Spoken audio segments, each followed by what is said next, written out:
یہ پاک سید عالم صلی اللہ علیہ وسلم نے ہمیشہ قربانی فرمائی، ہمیشہ۔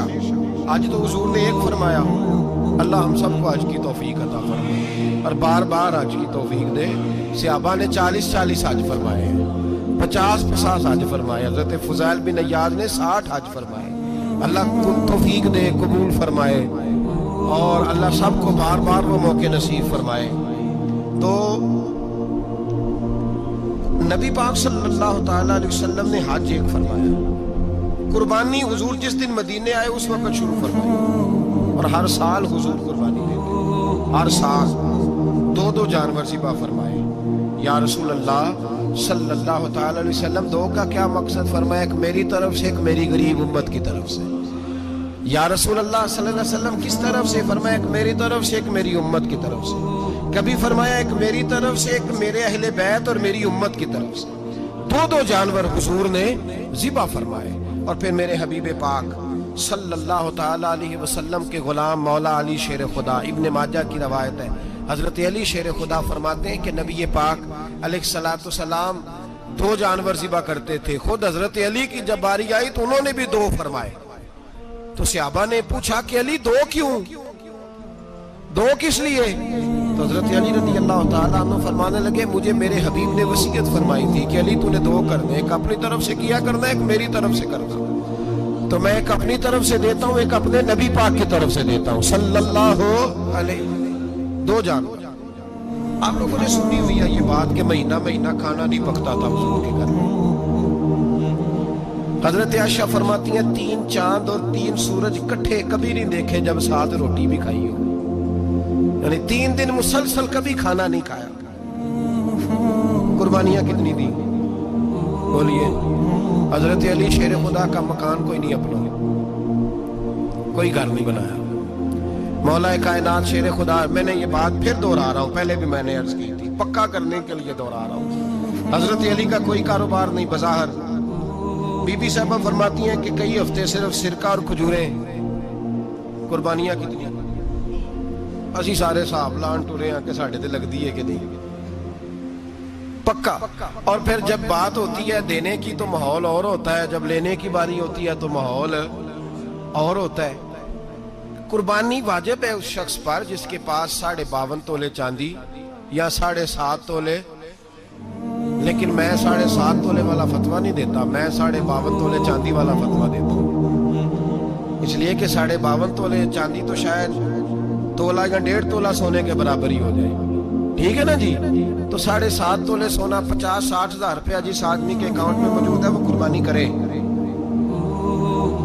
بلکہ امام شافعی رحمۃ اللہ علیہ فرمایا کرتے تھے جس نے 3 کمروں کو تالا لگایا ہوا ہے وہ 3 کمرے فارغ ہیں، اس کے کسی کام کے نہیں، ان کی قیمت کا حساب لگائے۔ اور چھت پہ سٹور بنا دیا ہے، کوئی مطلب نہیں اس کا، اور جو ویسے رکھی ہوئے ہیں کوئی معنی ہی نہیں کمرے کا، ماتے تھے حساب لگائے، قربانی کرے۔ رب کریم کی بارگاہ میں دینے کا جب معاملہ آیا تو گول کر گیا کام۔ میرے رسول کائنات سرور عالم صلی اللہ علیہ وسلم کا جب اپنے لیے چیزیں استعمال کرنے کا ماحول ہے تو محبوب پاک علیہ السلام نے مہینہ روٹی نہیں پکائی۔ یہاں جو آدمی ہر جمعرات کو 4 کلو بکرے کا گوشت پکاتا ہے اور ہر تیسرے دن مرغی کا گوشت لاتا ہے، وہ قربانی کی باری آتی ہے تو کہتا ہے میرے پہ لگتی نہیں۔ وہ ٹھیک ہے ابا جی لے آئے، ابا جی کی طرف سے قربانی ہے، اس دفعہ ابا جی کی، اگلی دفعہ اماں جی کی، اس سے اگلی دفعہ دادی جی کی۔ او خدا کے بندو، جس آدمی کے پاس پیسے ہیں پہلے اپنی قربانی واجب ہے۔ میری بات کی سمجھ آ رہی ہے عزیزوں کو؟ جو آدمی صاحب استطاعت ہے پہلے کس کی قربانی کرے گا؟ وہ کمائی کرتا ہے، اس کے اپنے اکاؤنٹ میں تنخواہ آتی ہے، ابا جی کے اکاؤنٹ میں نہیں آتی۔ اس نے اپنا بینک بیلنس چوری بھی رکھا ہوا ابا جی سے۔ پہلے اپنی قربانی کرے، اگر اس کو شوق ہے، دل کرتا ہے تو ایک اور خریدے، پھر ابا جی کی طرف سے کرے۔ اگر اللہ نے توفیق دیا تو ایک اور خریدے، اماں جی کی طرف سے کرے۔